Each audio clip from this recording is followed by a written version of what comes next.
Please keep your seatbelts fastened. Thank you. Kathmandu Pokhara জার্নিতে টার্বুলেন্সটা কেমন হয় সেটা কিছুটা বোঝানোর চেষ্টা করছি এই ভিডিওতে, যদিও ভিডিওতে আসলে তেমনটা বোঝানো সম্ভব হয় না।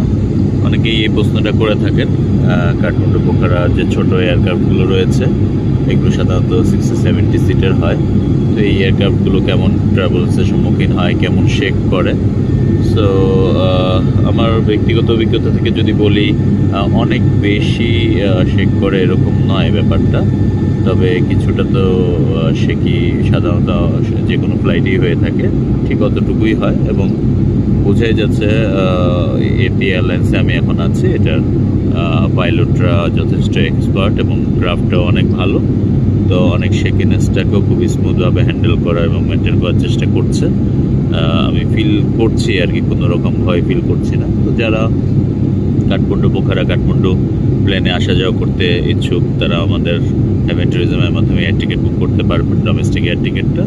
যেহেতু কাঠমান্ডু পোখারা জার্নিটা অনেক লং হয়ে থাকে, সাধারণত প্রায় 8-9 ঘন্টার জার্নি হয়ে থাকে, সো এই বড়ো জার্নিটা এড়াতে এবং রাস্তা যেহেতু প্রায় 30-40% মতো খারাপ রয়েছে, তো আপনারা চাইলে ডোমেস্টিক ফ্লাইট ইউজ করতে পারেন। খুবই সুন্দর ভিউ পাবেন, এখান থেকে দেখতে পাচ্ছেন হিমালয়ান ভিউ রয়েছে।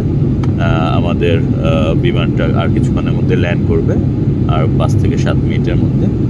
এখানে এক নজরে পুরা ভিউটা আপনাদেরকে দেখিয়ে দিই। পুরা হিলে খুব সুন্দর আঁকানো বাঁকানো রাস্তা আপনারা দেখতে পাচ্ছেন। আমি আজকে দুপুরের ফ্লাইটে, দুপুর 12টার ফ্লাইটে এটি এয়ারলাইন্সে পোখারা থেকে কাঠমান্ডু রওনা হয়েছে। আপনাদেরকে সেটারই একটা অংশ এবং এটার টার্বুলেন্স বা কেমন শেকি হয় এই বিষয়ে আলোচনা করার জন্য এই ভিডিওটা দেখাচ্ছি হেভেন ট্যুরিজমের পক্ষ থেকে। হ্যাঁ, সম্পূর্ণ হিলের মাঝখানে যেহেতু Kathmandu Tribhuvan international class domestic airport, so একটু তো শেক হতেই পারে, এতটুকু কনভেনিয়েন্ট আছে আমার হিসাবে। সো ইভেন ছোট বাচ্চারাও অনেকে আছেন ফ্লাইটে এসছেন, সো আপনারা যে কেউ আসতে পারেন চাইলে।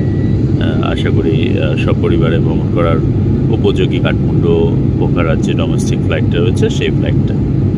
সো এই ছিল আপডেট এবং জানানো। অনেকেরই প্রশ্ন থাকে এই টার্বুলেন্সের বিষয়টা নিয়ে।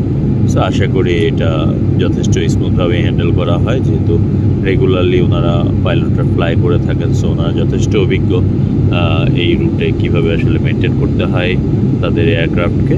সো আশা করি আপনারা খুব স্বাচ্ছন্দ্যেই ভ্রমণ করতে পারেন। আপনাদেরকে একটু প্লেনের ইনসাইডটা দেখানোর চেষ্টা করি।